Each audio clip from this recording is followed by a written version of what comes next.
дотоод шүүлийн тогтолцоо. Холбогч видүүд дотор оршдог эпителоид эсүүдээс бүрдсэн цус руу шүүжүүлээ ялгаруулдаг булчирхаануудын тогтолцоо. Эс хоорондын мэдээлэл дамжуулах механизмын нэг нь эндокрин гэдэг шүүдлээ цусны судас руу ялгаруулад тэгээд ялгаруулсан эс хоорондын дохио дамжуулагч нь цусаар уршиж байгаа дүүрэг дотор очиод нөлөөлөл үзүүлдэг. Ялгаруулж байгаа эс хоорондын дамжуулагч нарын гурван ангилж байгаа пептид, стероид, амбогчлгээд эхний ярих булчирхай өмнөд өнчин тарих хипофизис гэдэг хоёр хэсэгтэй байдаг. Өмнөд буюу аденоапофизис, тэгээд хойд буюу нейроапофизис. Энэ хоёр суур ясны селатурчка буюу түрк эмэл дотор байлждаг. Хоёр өөр ургийн хөгжлийн давхаргаас үүссэн байдаг. Өмнөд өнчин тарих нь болохоор орофаринксийн эктодерм тарих руу орж ирж байхад үүссэн Rathke-ийн what буюу Rathke's pouch гэдэг бүтцээс үүссэн байдаг. Тэгээд хойд өнчин тарих нь хипоталамусын бүрдүүлдэг мэдрэлийн эсүүдийн аксоны төгсгөлүүд байдаг. Тийм болохоор нейроапофизис гэж өөрөөр нэрлэж болдог. Хипоталамустай өнчин тарих инфундийн бүлээн буюу ишээр холбогддог. Тэгээд уртлын хэсгийг pars tuberalis, pars intermedia, pars distalis гэж ангилдаг. Өмнөд өнчин тарихад хоёр төрлийн гормон ялгаруулдаг эс байдаг. Эхнийх нь болохоор тропик. Биеийн өөр нэг эсүүд дээр гормон нь очиж үйлчлэхээс илүүтэй өөр ахаад эндокрин булчирхай дээр очиж үйлчлдэг. Тэгээд non-tropic буюу өөрөөс нь ялгарсан гормон нь биеэс дээр очиод үйлчлдэг.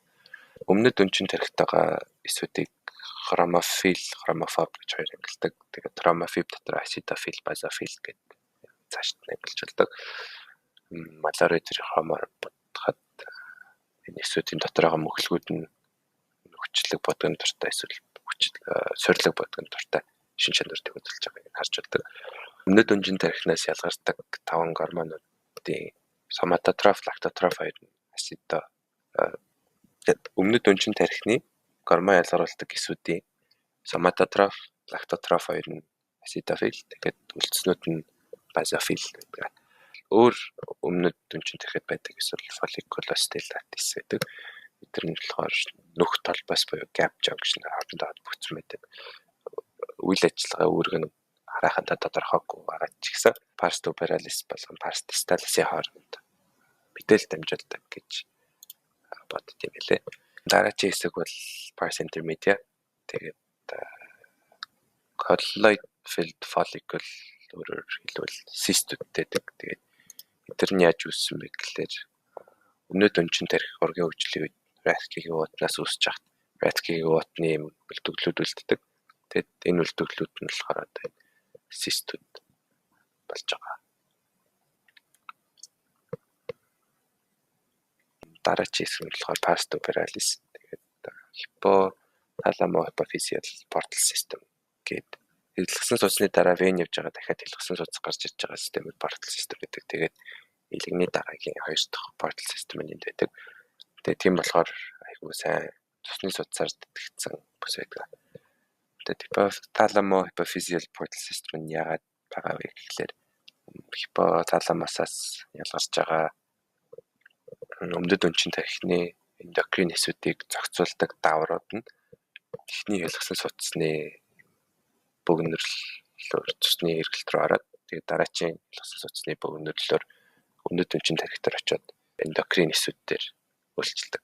Дараагийн булчирхай hypothalamus мэдрэлийн эсүүдээс бүрддэг supraoptic paraventricular гэсэн хоёр бөмбөтэй байдаг. Supraoptic бөмбөс vasopressin буюу antidiuretic гормон. Тэгээд paraventricular бөмбөс oxytocin гэдэг гормон ялгардаг. Тэгээд энэ ялгарсан гормонууд нь pituitary stalk буюу инфундын бүлэмээр хойд өнчин тарих руу очиж нөөцлөгддөг. Хойд өнчин тарих нь ихэнхдээ мэдрэлийн эсүүдийн hypothalamus-ын мэдрэлийн эсүүдийн аксонуудын төгсгөлүүдээс бүрдсэн байдаг. Тэд ялгаруулдаг гормон нь antidiuretic гормон. Гормон ялгаруулдаггүй hypothalamus ялгаруулсан antidiuretic гормон oxytocin хоёрыг нөөцлсөн байдаг. өөр битүү сайт буюу астрациттэй бүтцээ төстэй тэгээд аксоны төсөглөлтийг шин бодисоор тийждэг эсүүдтэй байдаг.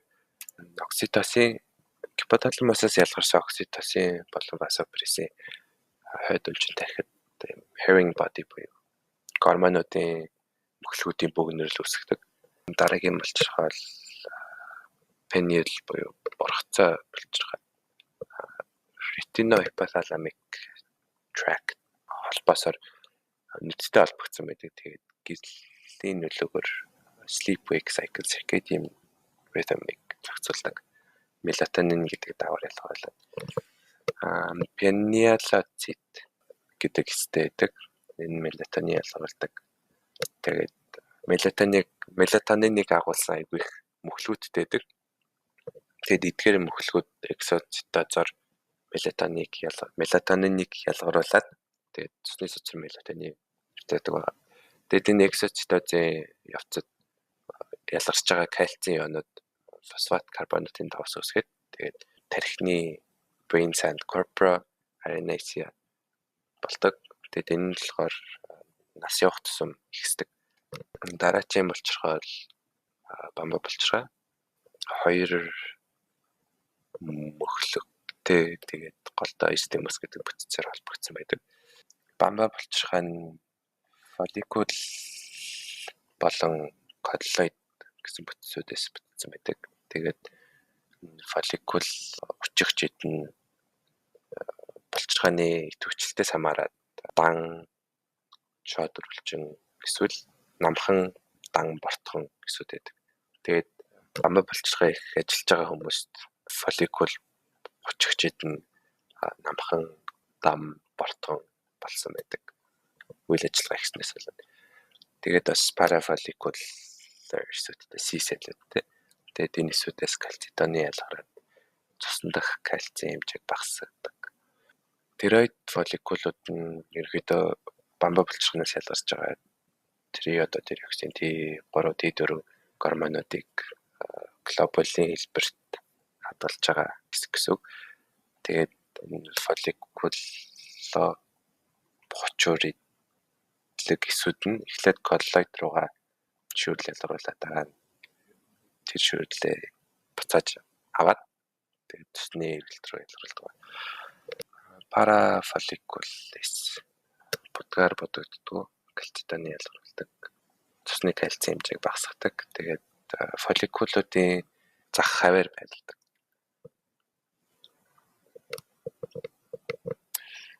Бамба булчиргаан биеийн өсөлт метаболизмыг хариуцдаг. Даврууд ялгаруулдаг. T3, T4 гормоныг яаж синтезэлдэг механизм нь энэ.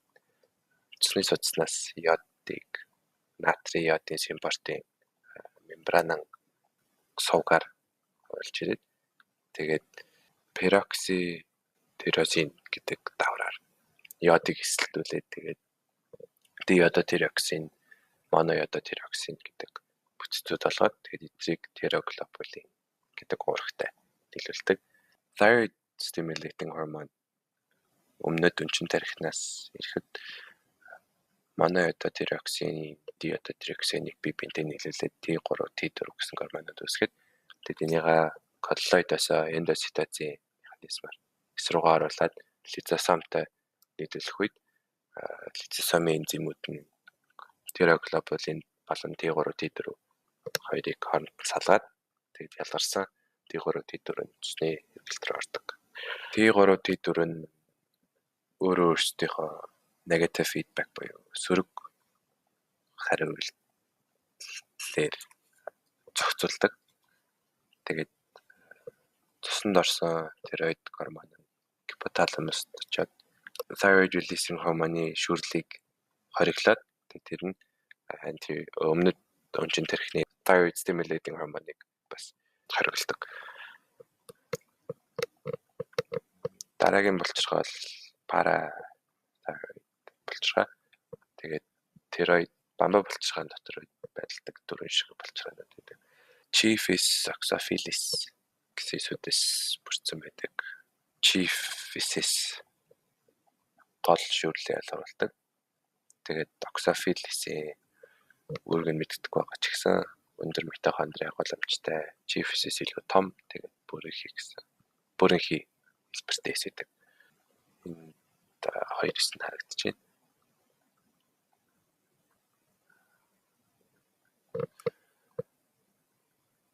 Parathyroid булчирхаанаас parathyroid гормон ялгардаг.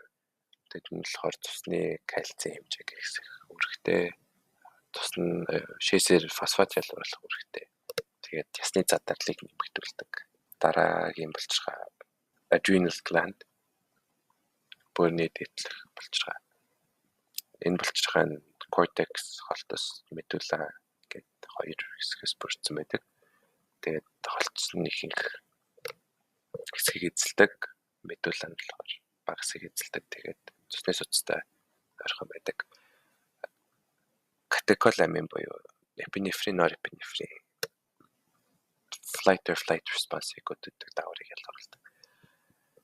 Adrenal gland-ийн medulla дотоод хэсэг нь хромофилисүүдтэй байдаг. Эдгээр нь болохоор өөрчлөлтөд орсон мэдрэлийн зангилааны өмнөх мэдрэлийн эсүүд байдаг. Тэгээд мэдрэлийн зангилааны дараах эсүүдээс симпатетикс дохой ирэхэд мэдрэлийн синапсуудаар дамжаад тэгээд энэ эсүүдэд үйлчлээд энэ эсүүдээс катехоламинууд ялгардаг. Хромофилисүүдийг epinephrine ялгардаг, norepinephrine ялгардаг гэж хоёр ангилдаг. Norepinephrine ялгардаг нь нягт мөхлгүүдтэй байдаг. Тэгээд epinephrine ялгардаг нь арай жоохон сэрэг мөхлгүүдтэй байдаг. Adrenal cortex бөөрийн дээдлийн булчирхааны холцослог давхрыг 3 ангилдаг. Sono glomerulusa, sono fasciculata, sono reticularis гэдэг. Sono glomerulus-аас минерал кортикоид буюу альдостерон ялгардаг. Энэ болохоор цусны натрий калий хэмжээг зохицуулдаг. Тэгэхээр ренин ангиотенсин гэдэг дааврын биохимийн циклд оролцдог. Дараагийн давхар нь sono fasciculata, sono glomerulus эсүүдээс илүү том хэлбэрээр тэгээд спонгиоцидууд гэж нэрлэдэг. Эдгээрээс глюкокортикоидууд ялгардаг. Глюкокортикоид нь глюкогенезээр цусны саргын хэмжээг ихсэхэд нөлөөлдөг. Дараагийн давхар бол sono reticularis тэгээд эндээс gonadotropin ялгардаг. DHE гэдэг даавар ялгардаг. Энэ даавар нь ямар үүрэгтэй вэ гэхээр умдаг. Тэгээд суг гарцаагийн өсний ургалтыг сэддэг.